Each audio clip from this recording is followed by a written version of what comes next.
கண்ணெதிரே தோன்றினாள்.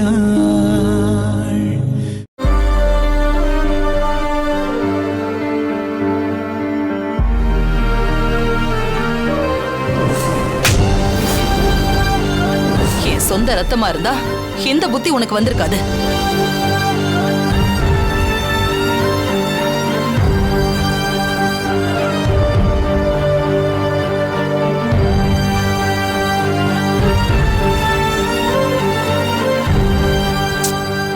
அனிதா, இன்னும் அதே நினைச்சிட்டு இருக்கியா? விடுமா, பாத்துக்கலாம். இல்ல அத்த, ரொம்ப அவமானமா இருக்கு. நாம ஜோசியத்தை மாத்தி சொல்ல வச்ச விஷயம் மம்மிக்கு தெரிய வாய்ப்பே இல்லைன்னு நினைச்சேன். அந்த வீணா போன ஜோசியக்காரன் வந்து எல்லா உண்மையும் சொல்லிட்டு போயிட்டான். அந்த ஜோசியக்காரன் ருத்ராவை பாக்கணும்னு கண்ணீர் வடிச்சுக்கிட்டே வீட்டுக்கு வந்தான். அப்பவே அவன் மேல எனக்கு சந்தேகம் வந்துச்சு. இனிமே இந்த ஏரியா பக்கமே வரக்கூடாதுன்னு திட்டி துரத்தி விட்டுட்டேன் அவனை. அந்த வேலைக்காரிதான் அவனை திரும்பவும் கூட்டிட்டு வந்து உனக்கு இவ்ளோ பிரச்சனையை ஏற்படுத்திட்டா. எல்லாம் அவளாலதான். எனக்கு இருக்கிற கோவத்துக்கு அவளை அப்படி கொல்லணும் போல இருக்கு. அவ மட்டும் என் கையில கிடைச்சா அவளை அப்படி பிச்சு போட்டுருவேன். அவ்வளவு வெறி இருக்காத்த எனக்கு. நாமளும் அவளை என்னென்னமோ பண்ணி பாக்குறோம், ஆனா எதுவுமே முடிய மாட்டேங்குது.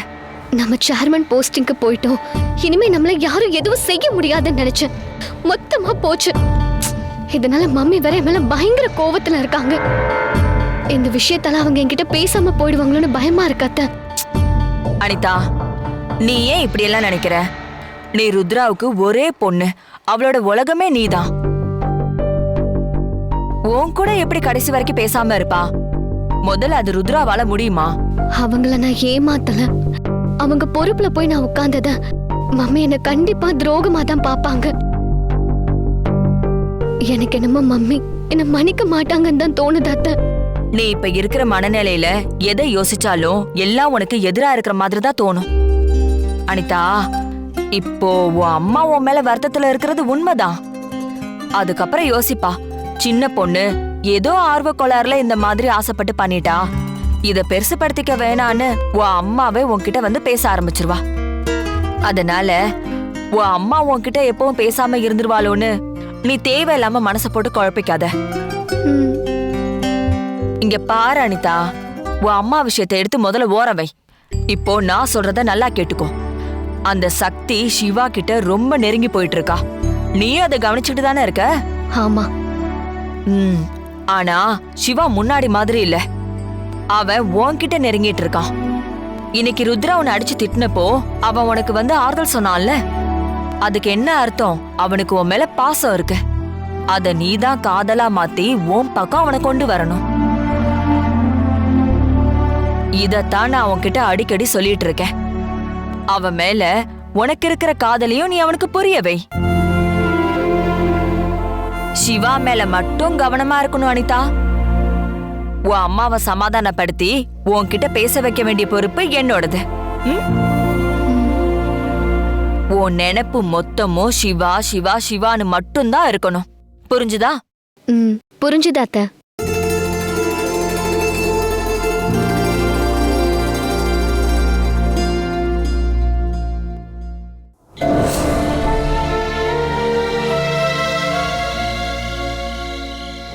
அந்த ஜோசியர் விஷயத்த நீ ஏன் கவனத்துக்கு எடுத்துட்டு வந்திருக்கணும்.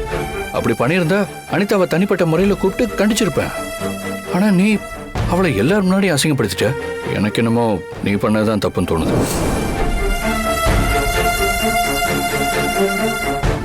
இப்பெல்லாம் நீ எந்த விஷயத்தையும் என்கிட்ட வந்து சொல்றதே இல்லை. நேரா அத்தைக்கிட்ட தான். முதல்ல சூழ்நிலைக்கு ஏற்ற மாதிரி நடந்துக்க, அவ்வளவுதான் சொல்லுவேன். ஜோசியரை நான் தான் வேணும்னே கூட்டிட்டு வந்து அனிதா அம்மாவை மாட்டி விட்டேன்னு நீங்க கூட சொல்றீங்களே,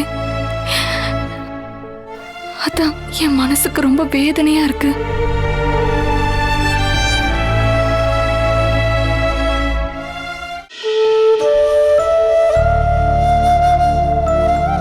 சக்தி,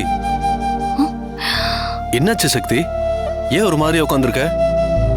அதெல்லாம் ஒண்ணும் இல்லைண்ணே, நான் நல்லா தான் இருக்கேன். சக்தி, நான் என்ன உன்னை இன்னைக்கு நேரத்தை பார்க்குறேன், குழந்தையிலிருந்து பார்த்துக்கிட்டு இருக்கேன். என் தங்கச்சி எப்போ எப்படி எதுக்கு ரியாக்ட் பண்ணுவான்னு எனக்கு தெரியாதா?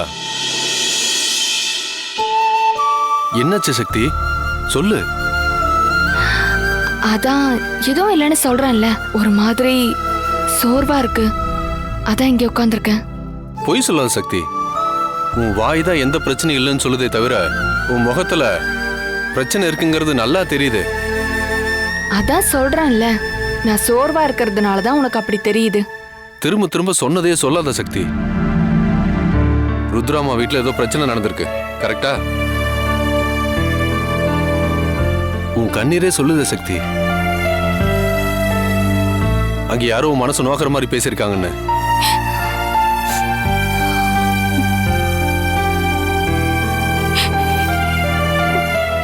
இங்க பாரு சக்தி, என் அனுபவத்துல சொல்றேன். பணக்காரங்க எல்லாருமே ஒரே மாதிரிதான் இருப்பாங்க. அவங்களுக்கு ஸ்டேட்டஸ் தான் உயிர். அதுக்காக அவங்க என்ன வேணாலும் செய்வாங்க. அவங்க பண்ண தப்புக்கு நம்மள பலிகடை ஆக்கிடுவாங்க. உனக்கும் அதான் நடந்திருக்கு. இல்ல, பிரச்சனை நடந்தது உண்மைதான். ஆனா நீங்க நினைக்கிற மாதிரி பெரிய பிரச்சனைலாம் ஒண்ணும் இல்ல. பிரச்சனை பெருசோ சிறுசோ உன்னை அள வச்சு பாக்குறாங்கல்ல, அதுதான் பணக்கார திமிரு. சூழ்நிலைக்கு ஏத்த மாதிரி பேச்சையும் மாத்துவாங்க, ஆளையும் மாத்துவாங்க. நீங்க சொல்றது சரிதான். சூழ்நிலைக்கு ஏத்த மாதிரி பேச்சு மாத்துவாங்க, ஆளையும் மாத்துவாங்க. என்ன பாக்குற? நானும் அங்க வேலை பார்த்தவன் தானே, எனக்கு தெரியாது அங்க என்ன நடந்திருக்கும்னு. அவங்க கிட்ட இத்தனை வருஷமா வேலை பார்த்த என்னையே அவங்க ஸ்டேட்டஸ்க்கு ஒரு பிரச்சனை வந்ததும் துரோகின்னு முத்திர குத்தல. ஆனா எல்லாரையும் அப்படி சொல்லிட முடியாதுல்ல. பணக்காரங்கள்ல ருத்ராமா மாதிரி நல்லவங்களும் இருக்கதானே செய்யறாங்க. நான் திரும்பவும் சொல்ற சக்தி, பணக்காரங்க எல்லாரும் ஒரே மாதிரிதான். அவங்க நோக்கம்லாம் பணம் மட்டும்தான். அவங்களுக்கு நாமெல்லாம் ஒரு பொருட்டே கிடையாது. அன்பா பேசுற மாதிரி பேசி தோல்ல தட்டி கொடுத்துக்கிட்டே குப்பை தொட்டில குப்பையை தூக்கி போடுற மாதிரி நம்மளை தூக்கி வெளியில போட்டு போயிட்டே இருப்பாங்க. நீ பெருசா நம்புறிய ருத்ராமா, அவங்க கூட விதிவிலக்கு இல்ல. ஆனா மத்தவங்க அப்படி பண்ணலாம், அது எனக்கு தெரியாது. ஆனா ருத்ராமா அப்படியெல்லாம் செய்ய மாட்டாங்க. அவங்க அவ்வளோ பெரிய பணக்காரங்களா இருந்தாலும் எல்லார்கிட்டயும் பாகுபாடு இல்லாம தான் நடந்துக்குவாங்க.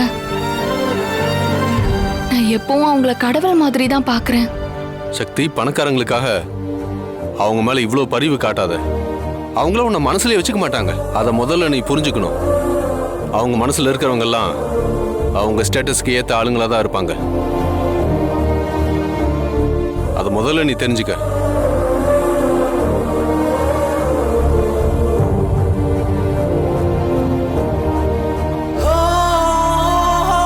அண்ணா சொல்றது உண்மைதான். அப்படின்னா சிவா சார் கூட நம்மளை விட அனிதா அம்மாக்கு தான் முக்கியத்துவம் கொடுப்பாரோ?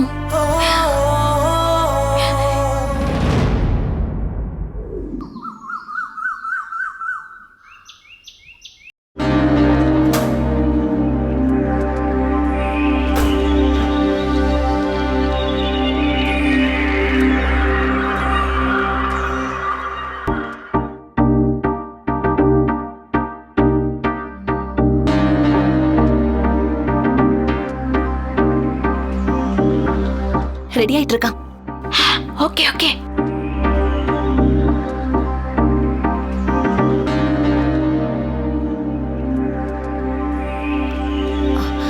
வந்துட்டு இருக்கான். திவ்யா, அவன் இப்ப வருவான். நான் உன்னை கூட்டிட்டு போக சொல்றேன். ஏன் நீங்க வரலன்னு கேட்டா என்ன சொல்றது? இன்னைக்கு அமாவாசை, விரதம் விடுறதுக்கு அப்பா வருவாரு. சமைக்கிற வேலை இருக்குன்னு சொல்லிடுறேன். இன்னைக்குதான் அமாவாசை இல்லையா அத்தை? ஆமா, அது ரொம்ப முக்கியம். அதெல்லாம் உன் புருஷனுக்கு தெரியாது. இன்னைக்கு பௌர்ணமின்னு சொன்னாலும் அவன் நம்புவான். அவ்வளவு பெரிய அறிவாளி. அத்தை, அவரை பத்தி இப்படி எல்லாம் சொல்லாதீங்க. புருஷனை திட்டினதும் கோவம் அப்படியே பொத்துக்கிட்டு வருது. உன்னை அவன் கூட சேர்த்து வைக்கிறதுக்கு தான் நான் இந்த பாடுபட்டு இருக்கேன். அத்தை. ஏய் அருண், என்னம்மா? இங்க வாடா. சொல்லுங்கம்மா. போற வழியில அப்படியே திவ்யாவை கொஞ்சம் ரேஷன் கடையில இறக்கி விட்டுரு. அதெல்லாம் சரிப்பட்டு வராது. வேணும்னா நீ வா. டேய், எனக்கு சமையல் வேலை இருக்குடா. இன்னைக்கு அமாவாசை. உன் அப்பா விரதம் விடுறதுக்கு வீட்டுக்கு வருவாரு. அதுக்குள்ள நான் அவருக்கு சமைச்சு வைக்கணும். அதனாலதான் நான் திவ்யாவை அனுப்புறேன். நீ அவளை கூட்டிட்டு போ. ஓ, இன்னைக்கு அமாவாசையா? ஆமாண்டா.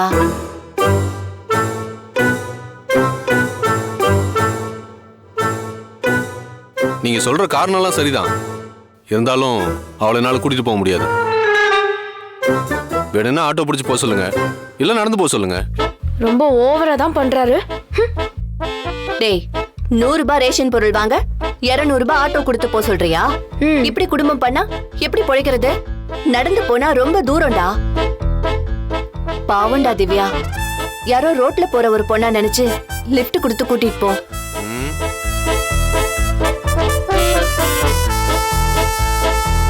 என்னடா முறைக்கிற?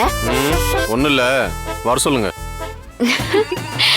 அத்தை சூப்பர். வா.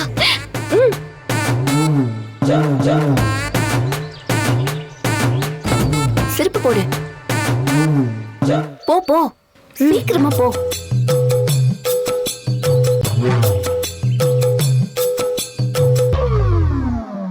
என்னம்மா தேடுற?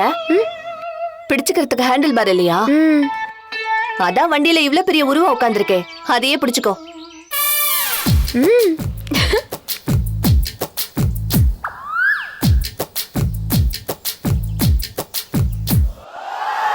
என்னடா பாக்குற? பிடிக்காம அவ எப்படிடா உட்கார்ந்து வருவா? எங்கேயாவது மேடு பள்ளத்துல ஏறி இறங்குறப்போ அவ கீழே விழுந்துட்டானா அப்புறம் ஆஸ்பத்திரிக்கு நீ தான் தூக்கிட்டு அலையணும். ஓ நல்லதுக்காக தான் சொல்றேன். அவ உன்னை புடிச்சுக்கிட்டே வரட்டும், ஒன்னும் குறைஞ்சிட மாட்டேன். திவ்யா, நல்லா புடிச்சுக்கோமா. சரிங்க அத்தை. டேய், டைம் ஆயிட்டு இருக்கு, கிளம்புடா. பாய்.